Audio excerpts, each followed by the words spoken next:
Oi, meus queridos irmãos, boa noite. Que Deus abençoe a todos vocês. Meu nome é Claudete, estou aqui para trazer a preleção da noite de hoje.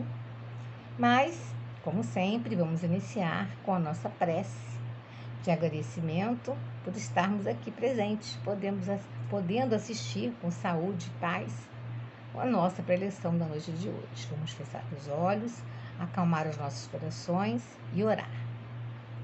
Senhor Jesus, abençoe, Pai, a nossa casa íntima, a nossa vida, o nosso lar, os nossos familiares, fazer que eles estejam bem em casa, com paz, amor e esperança em seus corações. Abençoe, Pai, a todos que amamos, os nossos amigos queridos, a todos que estão distantes de nós, por várias razões, pelos seus motivos. Abençoe, Pai, os nossos irmãos do planeta inteiro que estão passando por tantas dificuldades e dores, que perderam seus entes queridos, não é? A sua fonte de renda, de família. Que Deus os ajude a encontrar trabalho digno, honesto, para que eles continuem podendo existir sem precisar se tornar pedintes, com trabalho, com dedicação e com honestidade. Que Deus abençoe, Pai, todo o planeta, trazendo a paz que ele precisa para que ele se torne o mais rápido possível um mundo de regeneração, um mundo de luz, um mundo que vai nos ajudar a nos elevar também.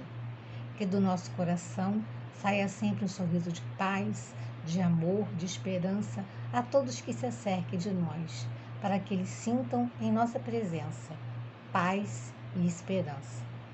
Que assim seja, graças a Deus. Então, meus queridos, primeiramente, eu queria falar com vocês o seguinte: todos, vocês sabem, somos espíritos, estamos reencarnados. E por que dentro de um núcleo familiar? Porque dentro daquele núcleo familiar que existiram diferenças. Então, por isso nós estamos aqui nesse núcleo. Às vezes como pais, outros como filhos, irmãos, netos, cada hora em uma posição diferente, mas sempre aquele núcleo, até que as arestas sejam amparadas, até que nós possamos resgatar os nossos débitos, até que possam também, se existir algum débito contra nós, que eles possam reparar, não que a gente vá cobrar, mas a cobrança é dentro de nós mesmos, né? Como também está lá dentro do coração deles. Então, inicialmente eu queria falar isso. Outra coisa que eu queria falar agora, já entrando no tema da nossa preleção da noite, que é limitar a rivalidade entre irmãos, é que essa rivalidade até pode ser saudável, mas ela realmente tem que ser limitada. Por quê? Primeiramente, ela é inevitável. Imagina duas crianças, tá? Vocês já foram crianças, né? Alguns têm irmãos, outros tiveram amiguinhos, né? Primos, mas todos nós tivemos os nossos, né? Aquelas pessoas que nós tínhamos aquele ciúminho básico, né? Agora imagine irmãos, tem que dividir os pais, os brinquedos, muitas vezes os mesmos quartos, a TV, a escola com os coleguinhas, tudo que eles gostam, eles têm que dividir isso tudo. Se os pais não souberem conduzir isso tudo no bem, né? Não conversarem, não explicarem, o que vai acontecer? Pode degenerar, virar até uma raiva futura. Se os pais não ligarem, forem indiferentes a tudo que eles estão vendo acontecendo, deixarem rolar, se preocupando só com eles mesmos, isso pode virar até uma raiva futura, quando é obrigação dos pais cuidar do amor dos filhos, cuidar para que eles se amem, para que eles se respeitem, não é? Para que eles queiram bem um ao outro até a vida que vai seguir, porque um dia nós, pais, não estaremos mais aqui e serão os irmãos que estarão com eles, certo? Então vamos seguir na aula de hoje. Limitar as rivalidades. Já falei que uma rivalidade é básica e bem conduzida pelos pais pode até ser positivo, porque vai gerar uma admiração do irmão pelo outro. Eu assisti um vídeo de uma psicóloga sobre esse assunto muito interessante, né? Ela dizia que nós devemos saber impor regras e que as regras devem ser iguais para todos. E ela deu um exemplo até muito interessante. Irmãos de diferentes idades. Um é bebê, o outro tem 2 anos e meio, por aí. Então, esse irmão mais velho joga um brinquedinho. A mãe vai, pega o brinquedo, dá para ele e fala: olha, não se joga o brinquedo. Aí vai pro bebê e fala: tá vendo, bebê? Se você jogar um brinquedo no chão quando for maior, você vai ter que ir lá pegar o brinquedo e colocar no lugar. O irmão mais velho vai, pega o brinquedo e joga de novo. A mãe pega e guarda. Chega pro pequeno e fala: olha, vai acontecer a mesma coisa com você. Se você também teimar e continuar jogando, mamãe vai guardar até vocês se acalmarem e poderem pegar o brinquedo e usar o brinquedo e brincar. Ou seja, o mais velho, né? Depois também o mais novo, tem que entender que as regras são iguais para todos. Não existe preferências pelos filhos. Eles têm os mesmos direitos, as mesmas obrigações e as mesmas regras. Os mesmos deveres a cumprir dentro da casa e da família. Isso é muito importante, porque vai gerar uma admiração. Aí que a rivalidade vai ser positiva, porque quando ele olhar o irmão e sabe que o irmão é amado como ele, é igual a ele, a mesma regra que é para um é para o outro irmão tira uma notinha maior, ele tira uma notinha melhor, ele vai querer tirar a notinha maior também. Não porque ele quer ser melhor do que o irmão, mas porque ele admira, ama o irmão. Se o irmão arruma a casa, ele vai querer até ajudar o irmão, porque ele ama o irmão também. Não é? Ele sabe que tem que arrumar, que ele também teria que arrumar se ele fizesse a bagunça. Então ele vai querer ajudar. Então os pais estão criando irmãos amigos para o futuro, quiçá para a eternidade, e não rivais que podem se odiar para sempre se os pais deixarem ir, né, uma rivalidade nossa dessa seguir sem dar a menor importância, não é? E uma coisa agora entrando, né, no Rodolfo Caligares, saindo do que a psicóloga falou, que é muito importante, é a aceitação dos filhos. Aceitar cada filho do jeito que ele é, porque o filho nunca vai ser igual ao outro, nunca. São espíritos diferentes, com eternidades diferentes. Cada um viveu uma eternidade, um tipo de vida. Então, eles precisam ser tratados iguais, serem amados iguais, mas eles precisam, os pais têm que saber e aceitar do jeito que eles são, com as suas diferenças. Se um é mais bonito, se um é mais feio, se um é mais inteligente, porque nunca vão ser iguais. Todos eles vão ter a sua diferença. E amá-los, demonstrar que os amam, beijá-los muito, apertá-los, dar um beijo bem estalado, beijar sempre que chega, sempre que sai, mostrar que os amam, que a presença deles perto é muito gostosa, muito prazerosa. Os pais precisam fazer isso com os filhos. Claro, educar sempre, mas da maneira que eu estou falando, educar com amor, não com palmadas, porque palmadas, tapas, chicotadas, chineladas, né, cintadas, isso não educa, isso deixa uma criança com raiva, deixa uma criança com raiva, revoltada, isso nunca vai educar. Só o amor educa, só a conversa, a paz, a conversa no lar, conversar, isso vai educar. Mesmo que seja para o futuro, mesmo que no momento tenham aquelas dificuldades, mas no futuro vai educar sim. Outra coisa muito importante, evitar comparações. Está dentro de aceitar o filho, cada um como ele é. Evitar comparações. Gente, não se compara a ninguém, porque eles não vão ser iguais, como é que você vai comparar? Nem com o vizinho, nem com o primo, nem com o irmão, nem com ninguém. Nunca dizer, você tem que tirar nota alta como fulano, que fulaninho tira. Porque para ele pode ter uma dificuldade que o fulaninho não tem. Por isso que ele não consegue tirar aquela nota. Ele pode ter alguma dificuldade que o fulaninho não tem para arrumar a casa, para cuidar de certas coisas. Então, muitas coisas, às vezes, têm que ser entendidas e conversadas em família. Não com brigas, mas conversadas. Pai, mãe, filho. Isso é muito importante, que os pais demonstrem amor igual pelos filhos e que se deem bem. Comparação, jamais. Outra coisa que é muito importante e que eu já falei aqui com vocês, é que quando a gente aceita um filho como ele é, a gente está dizendo para ele: eu te amo do jeito que você é, tá certo? Eu te amo, mas eu sou imparcial. O que é para um é para o outro. Eu não tenho a parcialidade. O que é para o meu filho é para o outro filho também. Agora, tem famílias que tem uma coisa muito que eu acho muito errada, né? Eu já vi isso acontecer em famílias.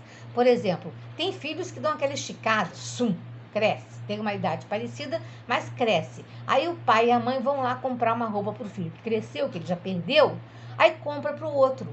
Gente, os filhos, eles têm que entender que quem cresceu foi o outro, ele não cresceu. Aí cabe ao pai chegar para o filho que não cresceu e falar: olha, eu tive que comprar roupa para o seu irmão, sapato, até, porque ele cresceu e perdeu. Você não, as suas ainda estão dando. Quando você perder, eu também vou comprar roupas para você. Porque o filho tem que entender o contexto da família, a situação financeira. Ele tem que entender que muitas vezes ele não pode ter aquele brinquedo que ele quer. Não é porque o pai e a mãe não querem dar.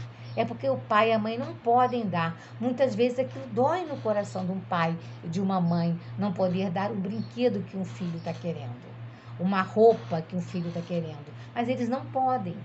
Eles têm que sustentar a família e dar preferência ao quê?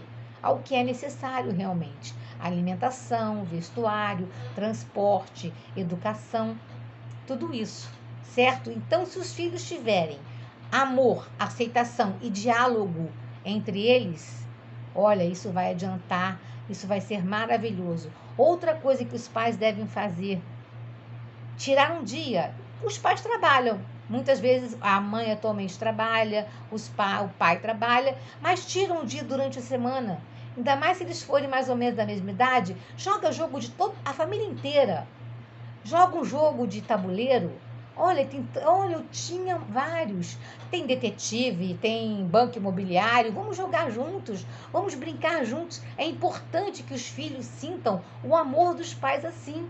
Vamos ficar juntos, que querem estar juntos com eles, que vão estar juntos com eles, tanto naquele momento da brincadeira, quanto mais tarde, no momento difícil de vida, que com certeza todos nós vamos passar, não é? Porque ninguém está aqui no mundo para flores, somente flores. No mundo vão existir espinhos e eles têm que saber que os pais vão estar ali em todos os momentos. E se os pais, desde que eles forem pequenos, estiverem juntos com eles, mostrando: não, eu estou aqui com vocês, estou brincando com vocês, estamos todos juntos, e forem honestos sempre com os filhos, conversando sobre o que está acontecendo com a família, sobre as suas necessidades, confiando que eles vão entender, eles vão entender.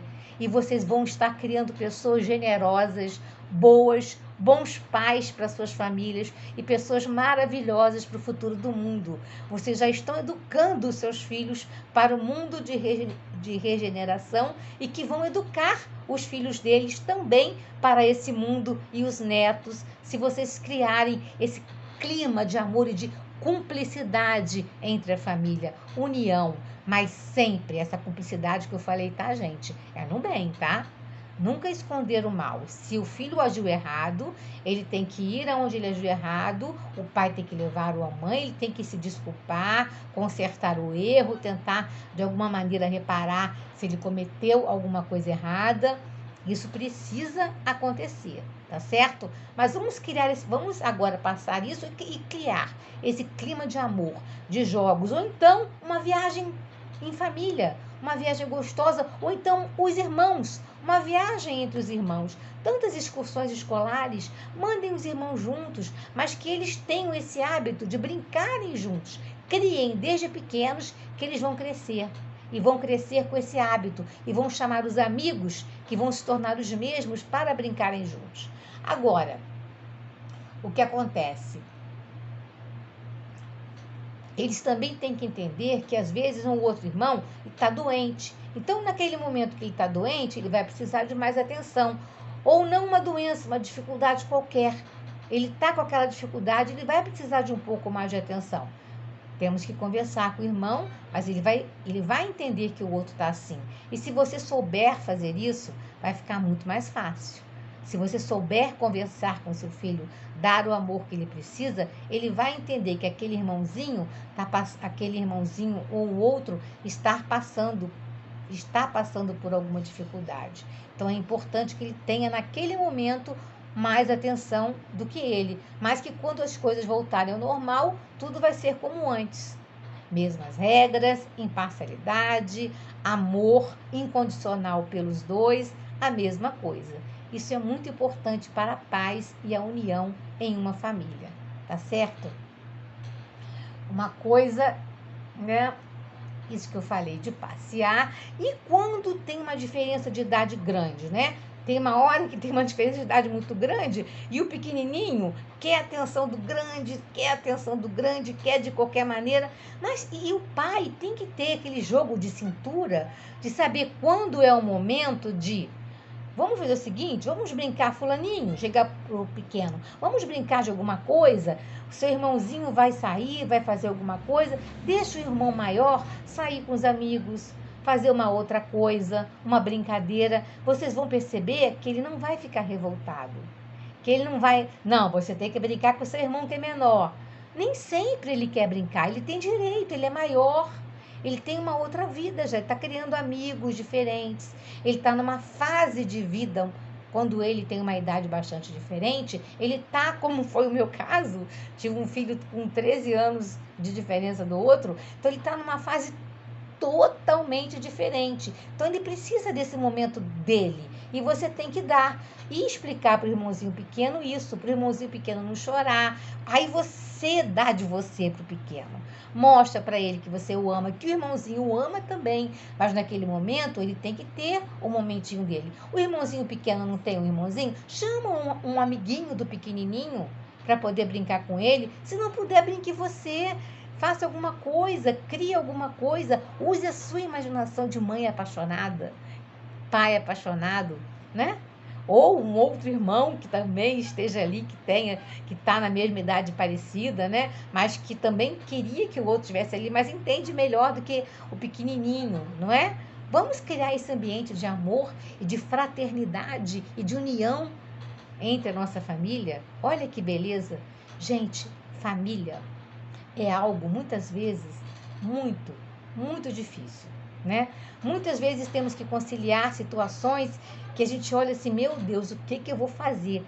Mas se nós tivermos amor no nosso coração, se nós tivermos aquela educação da paz, se nós tivermos aquela educação da prece, nós vamos conseguir sim tornar a nossa família uma família bonita e que vai levar para frente tudo que nós educamos e demos de bom. Que vão ser só flores? Não vão. Vão existir espinhos, vão existir momentos difíceis, vão existir momentos de lágrimas, mas se existir amor, se existir paz, cumplicidade, se existir uma situação de amorosidade intensa naquela família, nós vamos conseguir sim. E não pensem em vocês que é difícil, não. Difícil é quando a gente não quer. Difícil é quando o nosso orgulho não deixa. Difícil é quando a gente diz assim, não, eu sou a mãe, eu mando. Não. Você pode educar. Mandar é muito diferente. Mandar é quando você impõe a sua vontade. Quando ele é um espírito e tem a vontade dele. Ele tem direito de ter sim a vontade dele. Você tem uma fase em que você educa a vontade dele para que a vontade dele seja uma vontade do bem, seja uma vontade boa. Mas você não está mandando no sentido de ele tem que fazer o que eu quero, não. Ele tem que amar o que ele faz e você tem que demonstrar que o ama, apesar de todas as dificuldades. Então, voltando, espinhos vão ter, dificuldades vão existir, mas vamos conduzi-las com o quê? Com amor, nunca com violência, nunca com tapas, nunca com bofetões, gente, coisa mais horrível, nunca com chineladas, porque isso não educa, isso só revolta. E depois você não vai entender porque seus filhos se estapeiam, porque seus filhos brigam na rua, porque vocês são chamados na escola toda hora, porque seu filho bateu no coleguinha, não é? Porque o seu filho é uma criança violenta, você não entende, mas você em casa é violento com ele. Ele está aprendendo a violência ou ele está vendo a violência dentro de casa com os pais. violência muitas vezes verbal, não física. O que nós temos que educar os nossos filhos? Demonstrar com o nosso exemplo. Inicialmente com o nosso exemplo, no bem, no amor, em tudo isso. E mesmo quando todos nós enfrentarmos dificuldade, vamos enfrentá-las juntas. Vamos colocá-los juntos conosco, dizendo o que nós estamos passando, se eles puderem entender, claro, né? Se eles puderem entender, para que eles possam colaborar conosco, orar conosco. Vamos fazer uma mesa de oração, fazer um culto. Vamos, independente de qualquer religião que vocês tenham, vamos orar, pedir a Deus juntos, não é? Vamos criar a nossa família, uma família de luz, uma família de bem e uma família de amor. Agora eu vou encerrar a nossa preleção, desejando que tenha sido boa, tenha somado na vida de vocês, certo? Vou encerrar desejando que todos tenham muita paz, muito amor em seus corações, muita bondade com a sua família, com seus filhos, com as pessoas que convivem com você, né? Aprendam a ter bondade. Então vamos todos encerrar os seus olhos e vamos pedir a Deus. Senhor Jesus, muito obrigada pela noite de hoje. Muito obrigado por tudo que aprendemos com relação ao amor, com relação ao devotamento, à paz, à cordialidade, à fraternidade que devemos ter com aquela família pequena, com aquele cadinho redentor que Deus nos deu, que muitas vezes é difícil, mas se nós dermos o melhor que está, o melhor de amor que há de nosso coração, nós vamos fazê-la crescer numa família cheia de amor, em uma família melhor.